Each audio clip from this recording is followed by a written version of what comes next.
Hi everyone, I'm Brianna and welcome to Roll Initiative. Today we're going to be looking at how you can end off a campaign and make it feel satisfying for everyone. So let's get started.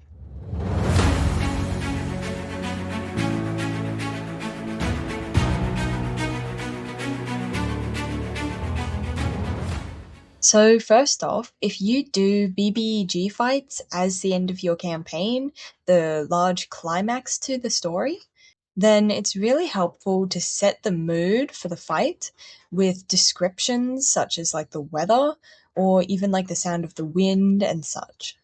Depending on where you are, of course. If you're indoors or in a cave or something, that might not work. But if you can set the mood, then the whole thing will feel more dramatic.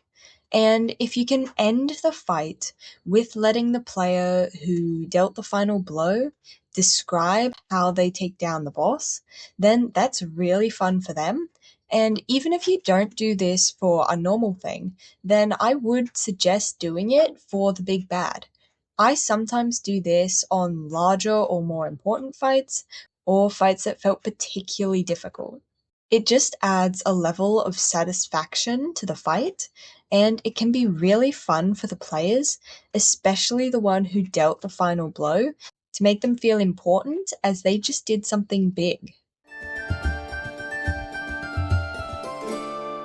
So your players have defeated the big bad or stopped whatever cataclysmic event was coming, but what do you do now? How do you end the campaign?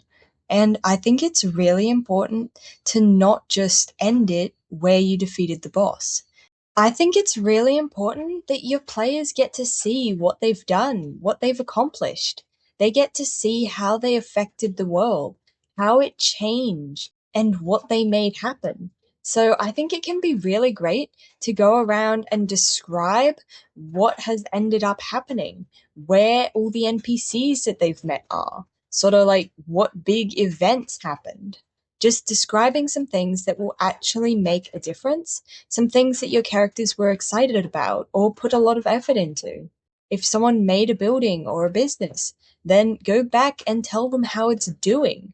Show them what all of their efforts have accomplished. And when you've done that, I think it's a pretty great idea to do a kind of pass the mic around sort of thing and have each of your players describe where their character is going, what they're doing, what their next adventure is. It helps all the players to feel like they've contributed to the ending, that they're part of the story and it's going to keep going, even if they're not. Something that really contributes to making the story feel finished is to make sure that you pay attention to all of your players' goals for their characters and help to set things up to get them completed as the story comes to a close. That way, they feel like they've accomplished their goals and that their characters' stories have been complete. But there we go, that's the end of this video. Thank you so much for watching, and don't forget to like, subscribe, and I hope to see you next time.